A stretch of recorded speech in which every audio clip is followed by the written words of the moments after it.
महाराष्ट्राचे महसूल मंत्री माननीय श्री चंद्रशेखर बावनकुळे यांनी शेतकऱ्यांच्या शेत रस्त्यांबाबत कठोर आणि शेतकरी हिताची भूमिका मांडली। त्यांच्या मते पुढील 5 वर्षात राज्यातील सर्व शेतरस्ते बारमाही वादमुक्त आणि अतिक्रमणमुक्त करण्यासाठी विशेष मोहीम राबविण्यात येणार आहे।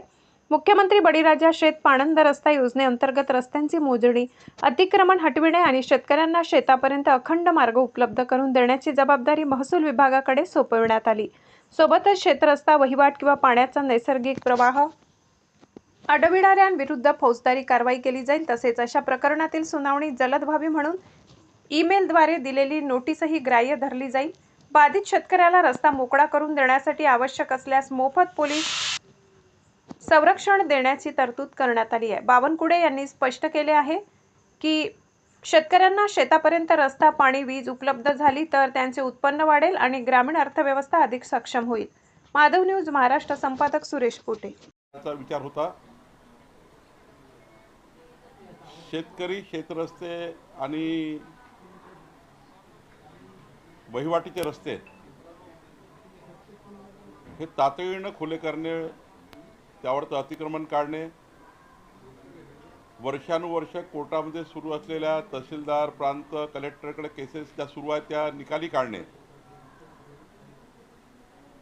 आणि तातडीनं राज्यातल्या संपूर्ण शेतकऱ्यांना शेतरस्ता मिळणे याकरता मामलेदार नियमामध्ये आम्ही सुधारणा केली आहे।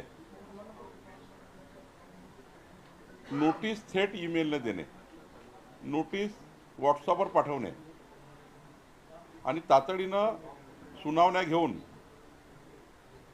किमान 3 महिन्याच्या आतमध्ये या केसेस निकाली निघाल्या पाहिजे। शेत रस्त्याची केस 3 महिन्याच्या वर चालू नये असा विचार सरकार करत आहे।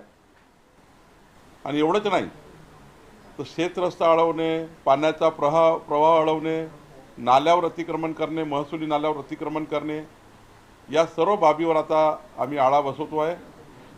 माननीय मुख्यमंत्री देवेंद्र फडणवीसजींनी तातडीनं पोलीस बंदोबस्त देण्याच्या सूचना नियमात सुधारणा केल्या आहेत की शेत रस्ता अडवला किंवा पाण्याचा प्रवाह अडवला पोलीस संरक्षण मोफत मिळेल, हा निर्णय घेतलेला आहे।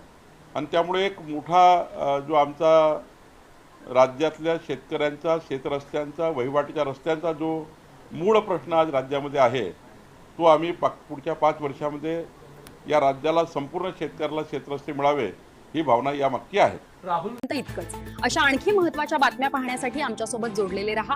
आमचा व्हिडिओ लाईक, शेअर आणि चॅनल सबस्क्राइब करायला विसरू नका। धन्यवाद।